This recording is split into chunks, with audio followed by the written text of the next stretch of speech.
1982년부터 30년간 한 투자자가 연평균 20% 수익을 냈어요. S&P 500이 연 10%일 때 말이죠. 그는 2배를 벌었어요. 더 놀라운 건 30년 중 단 1년만 손실을 기록했다는 거예요. 그의 이름은 세스 클라만이에요.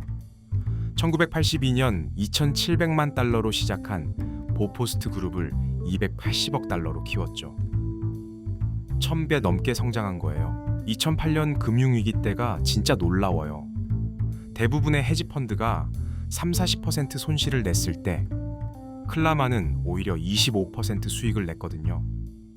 다른 사람들이 공황에 빠졌을 때 그는 하루에 1억 달러씩 매수했어요. 똑같이 금융위기를 겪었는데 왜 어떤 사람은 돈을 잃고 어떤 사람은 벌었을까요? 차이는 단 하나예요. 손실을 피하는 걸 최우선으로 삼았냐? 수익을 내는 걸 최우선으로 삼았냐죠. 워런 버핏이 이런 말을 했어요. 투자의 규칙 1번, 돈을 잃지 마라. 규칙 2번, 규칙 1번을 잊지 마라. 클라만은 이 원칙을 누구보다 철저하게 지킨 사람이에요. 클라만이 평생 강조한 개념이 하나 있어요. 안전마진이에요. 쉽게 말하면 이거예요. 1만 원짜리 물건을 5천 원에 사는 거죠. 왜 안전마진이 필요할까요? 분석이 틀릴 수도 있고 예상치 못한 일이 생길 수도 있으니까요. 5천 원에 샀는데 실제 가치가 8천 원이었다 해도 여전히 이득이잖아요. 클라만은 일반적인 투자자보다 훨씬 극단적이에요. 다른 가치 투자자들은 20-30% 할인을 찾는데 클라만은 50% 이상 할인된 주식만 사요. 절반 가격에만 산다는 거예요. 50% 손실을 만회하려면 얼마 벌어야 할까요? 100% 벌어야 해요. 100만 원이 50만 원이 되면 다시 100만 원 만들려면 50만 원으로 100% 수익을 내야 한다는 거죠. 더 큰 문제는 복리 효과가 깨진다는 거예요. 손실 없이 매년 10%씩 30년 벌면 17배가 돼요. 중간에 한 번이라도 50% 손실이 나면 처음부터 다시 시작이에요. 그럼 클라만은 어떤 주식을 살까요? 크게 3가지예요.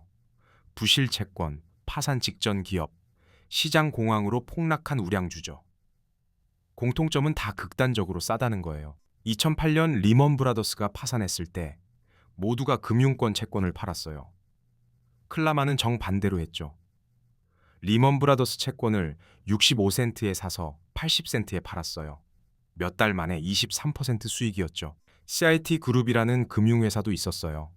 파산 직전이었는데 클라만은 자산과 부채를 꼼꼼히 분석했어요.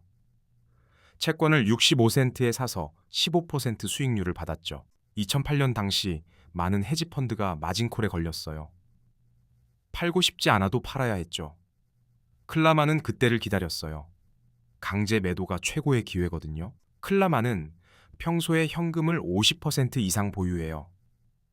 대부분의 펀드 매니저들이 5에서 10%만 보유하는 것과 정반대죠. 기회가 왔을 때 현금이 없으면 아무것도 못 사니까요. 워런 버핏과 세스 클라만은 둘 다 가치 투자자예요. 하지만 방식은 완전히 달라요. 버핏은 좋은 기업을 합리적 가격에 사요. 클라만은 평범한 기업을 극단적 할인가에 사죠. 버핏은 영원히 보유하려고 해요. 코카콜라를 30년 넘게 들고 있죠. 클라만은 가치가 회복되면 바로 팔아요. 보통 2-3년이면 매도해요. 버핏은 코카콜라, 애플 같은 최고 기업을 사요. 클라만은 아무도 관심 없는 부실 채권, 파산 직전 회사를 사죠. 리스크는 클라만 쪽이 더 높아 보여요. 그런데 실제로는 클라만이 더 안전해요. 50% 할인에 샀으니까요. 가치가 절반만 회복돼도 본전이고 70%만 회복돼도 40% 수익이에요. 클라만이 찾는 건 비대칭 리스크예요. 손실 가능성은 20-30%인데 수익 가능성은 100에서 200%인 투자죠. 이기면 크게 이기고 저도 적게 지는 거예요. 투자자 A와 B가 있어요. 둘 다 1,000만 원으로 시작해요. A는 버핏 방식으로 연 19.8%, B는 클라만 방식으로 연 20% 수익을 내요. 겨우 0.2% 차이죠. 30년 뒤에는 어떻게 될까요? A는 30억 원, B는 237억 원이에요. 0.2% 차이가 30년 후엔 8배 차이를 만든 거죠. 진짜 차이는 여기에요. 클라만은 30년 중 29년 수익을 냈어요. 버핏도 손실 연도가 적지만 클라만은 거의 완벽했죠. 손실을 피하는 게 이렇게 중요해요. 그럼 우리는 누구를 따라야 할까요? 버핏 방식은 좋은 기업을 찾는 안목이 필요해요. 클라만 방식은 시장 공황을 기다리는 인내가 필요하죠. 초보자에겐 클라만 방식이 더 쉬울 수 있어요. 좋은 기업 판단은 어렵지만 극단적 할인 여부는 숫자로 판단할 수 있거든요. 주가가 순자산보다 낮으면 확실히 싼 거예요. 그럼 클라만 방식을 어떻게 적용할까요?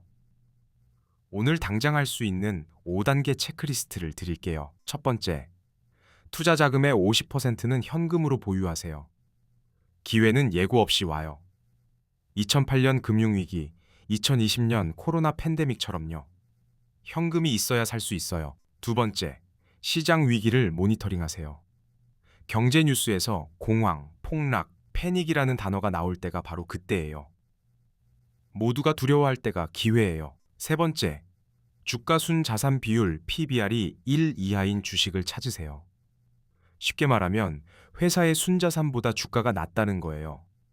장부상 청산 가치보다 싸게 사는 거죠. 네 번째, 부채 비율을 확인하세요. 아무리 싸도 부채가 너무 많으면 파산할 수 있어요. 부채 비율 100% 이하가 안전해요. 다섯 번째, 5개에서 10개 종목에 분산 투자하세요. 클라만도 한 종목에 올인하지 않아요. 분석이 틀릴 수 있으니 리스크를 나누는 거죠. 주의할 함정이 있어요. 첫 번째는 가치 함정이에요. 싸긴 한데 계속 싼 주식이 있어요. 사업 모델 자체가 망해가는 거죠. 한때 잘 나갔지만 이제는 필요 없는 산업이에요. 두 번째 함정은 인내심이에요.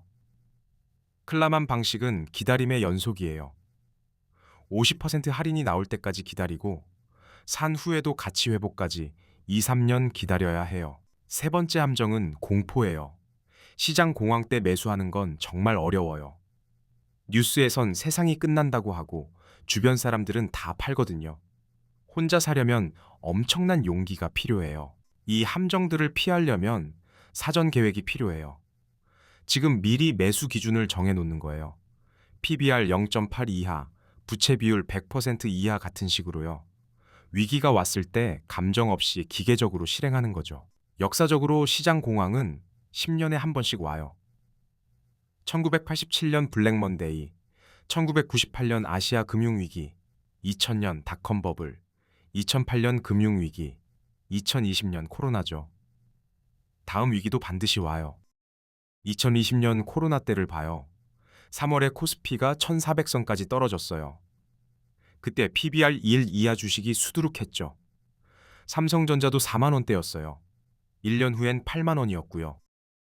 실제로 2020년 3, 4월에 용기 내서 산 개인 투자자들은 1년 만에 2배 가까이 벌었어요.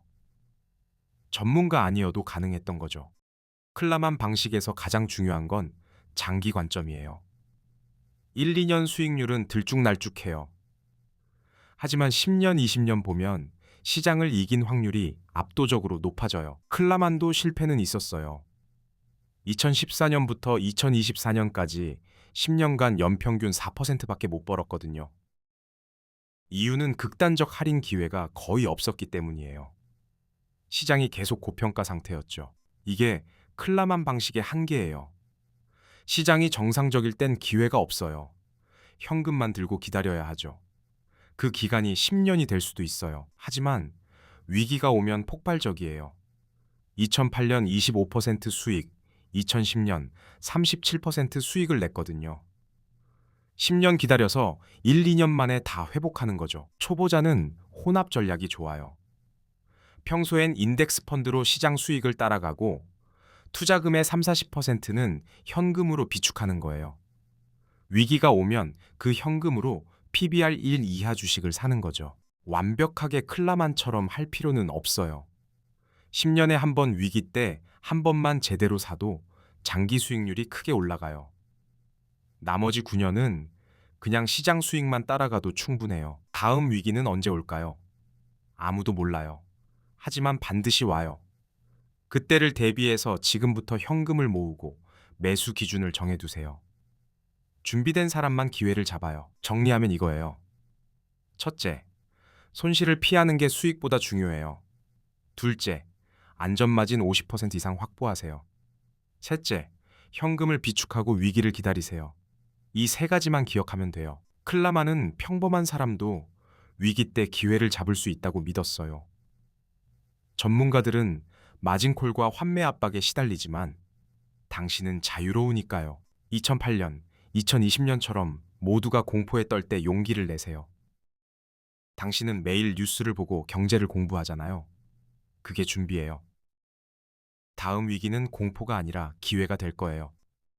세스 클라만의 책 안전마진은 지금 구할 수 없어요. 절판됐거든요. 중고로 수백만 원에 거래돼요. 하지만 핵심 원칙은 오늘 다 배웠어요. 이제 실천만 남았죠. 오늘은 세스 클라만의 리스크 관리와 손실 없는 투자법에 대해서 알아봤어요. 다음 영상에서는 5달러로 시작해 1억 달러를 만든 월가의 곰, 제시 리버모어의 추세 추종 전략에 대해서 이야기해 볼게요. 투자에 도움되는 정보를 계속 받아보고 싶다면 구독, 좋아요, 알림 설정하세요. 지금까지 투자가 쉬워지는 경제학 투시경이었습니다. 다음 영상에서 만나요.